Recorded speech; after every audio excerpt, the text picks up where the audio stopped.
नमस्कार भक्तजनों, आरडीएम मनोज के चैनल पर सभी भक्तजनों को स्वागत है। आज मैं ऐसे संस्कार के बारे में बताऊंगा जो 16 संस्कार में से एक ऐसा संस्कार है जिसका नाम है जातकर्म संस्कार। आज उन्हीं चीज़ों पर मैं चर्चा करूंगा। अगर हमारे चैनल पर आप पहली बार वाचिंग कर रहे हैं, like, subscribe, full watching, all bell icon दबा दीजिए ताकि इसी तरह मज़ेदार वीडियो आप लोग तक जल्दी पहुँचेंगे। तो जातकर्म संस्कार क्या है, क्यों हमें हिंदू धर्म में, हमारे हिंदू धर्म की ग्रंथों में ये 16 संस्कार में से एक ऐसा संस्कार है जो जातकर्म संस्कार रखा गया है और किया भी जाता है। हमारे धर्म में महत्वपूर्ण भी है ये जातकर्म संस्कार। तो आज उन्हीं पर हम चर्चा करेंगे। जैसे ही शिशु का जन्म होता है हमारे धर्मों में, हिंदू धर्मों में, तो जातकर्म संस्कार किया जाता है। बालक को जन्म पर जातकर्म संस्कार किया जाता है।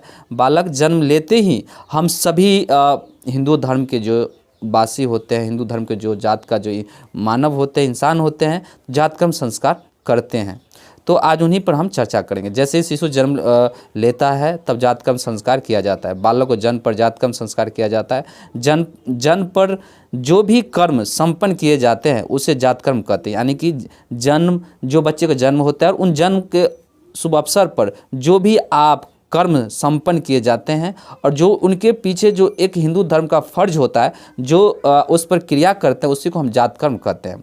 इसमें बच्चे को स्नान कराना, मधु या घी चटाना, स्तनपान कराना और आयु पयकरण आदि कर्म शामिल है। मान्यता है कि इस संस्कार से बालक मेधावी और बलशाली बनता है और इससे माता के गर्भ में रसपान संबंधी दोष, सुवर्ण और इसका वात दोष, मूत्र दोष, रक्त दोष आदि दूर हो जाते हैं। तो इसी के लिए हम लोग जातकर्म संस्कार करते हैं हमारे हिंदू धर्मों में।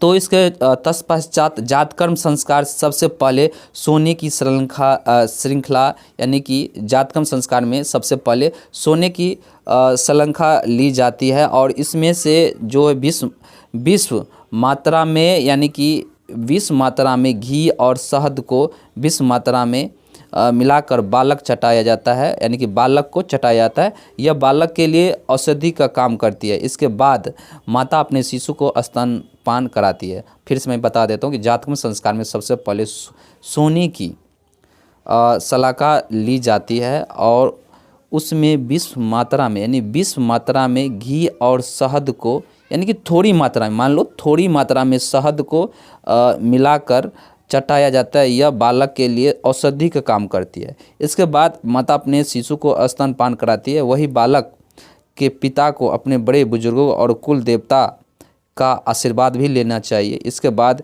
ही वे अपने पुत्र का मुख देखे तो बेहतर होता है। इसके बाद शिशु का पिता किसी नदी या तालाब या फिर किसी पवित्र धार्मिक स्थल पर स्नान करे और इस समय मुख की दिशा उत्तर होना चाहिए।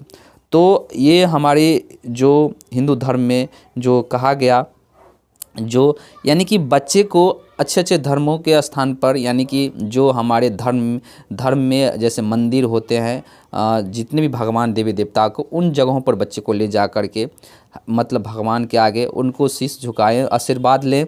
इसके बाद पुत्र का मुख देखते हो बेहतर होता है। इसके बाद शिशु का पिता किसी नदी या तालाब या फिर किसी पवित्र धार्मिक स्थल पर स्नान करे। इसका मुख्य दिशा उत्तर होना चाहिए, उत्तर की दिशा में होना चाहिए। मान्यता है कि जब शिशु का जन्म होता है तब उसके शरीर पर मसूर या मूंग का बारीक आटे से बनी उबटन लगाई जाती है। इसके बाद शिशु को स्नान कराया जाता है। शिशु का जातकर्म संस्कार करने से उसकी बुद्धि, समृद्धि, आयु, वीर्य, नेत्रों की रोशनी, यूं भी कहा जा सकता है कि उसमें पूरा पोषण मिल जाता है।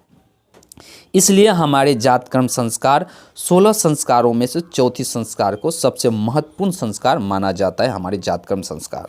अगर हमारे हिंदू धर्म में जातकर्म संस्कार नहीं करेंगे तो ये हमारे धर्म के खिलाफ होंगे और ये विरुद्ध भी होगा और हमारा फर्ज भी नहीं बन पाएगा। इसीलिए जातकर्म संस्कार सबसे पहले हमारे, जब भी बच्चे हमारे हिंदू धर्म में जन्म लेते हैं तो उनको जातकर्म संस्कार जरूर कराना चाहिए ताकि हमारे बच्चे एक बलवान, एक तेजवान, एक बहुत यानी कि दीर्घ आयु एक अच्छा ज्ञानीमान बन सके बच्चे, इसलिए हमें जातकर्म संस्कार करना चाहिए। जातकर्म संस्कार से हर दोष उसके ऊपर से हट जाता है।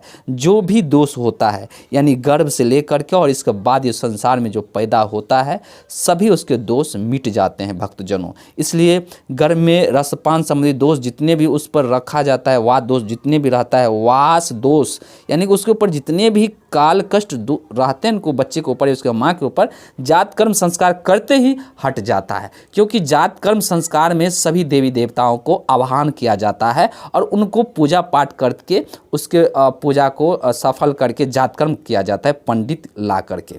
तो आप लोगों को ज़्यादा अगर इस पर ज़्यादा आप लोगों को अच्छा लगे तो ज़रूर इसको लाइक कर दीजिएगा। और इसके बाद फिर कहते हैं कि जात कर्म संस्कार आप लोगों को जरूर करना चाहिए भक्तजनों। आज इसी के साथ अगर आप लोगों को थोड़ा भी अच्छा लगे होंगे तो जात कर्म संस्कार के बारे में हम बताएं तो लाइक कर दीजिएगा। आज इसी के साथ मैं अपने इस कथा को, इस चर्चा को यहीं पर समाप्त करता हूँ। आपका दिन शुभ हो। जय हिंद दोस्तों।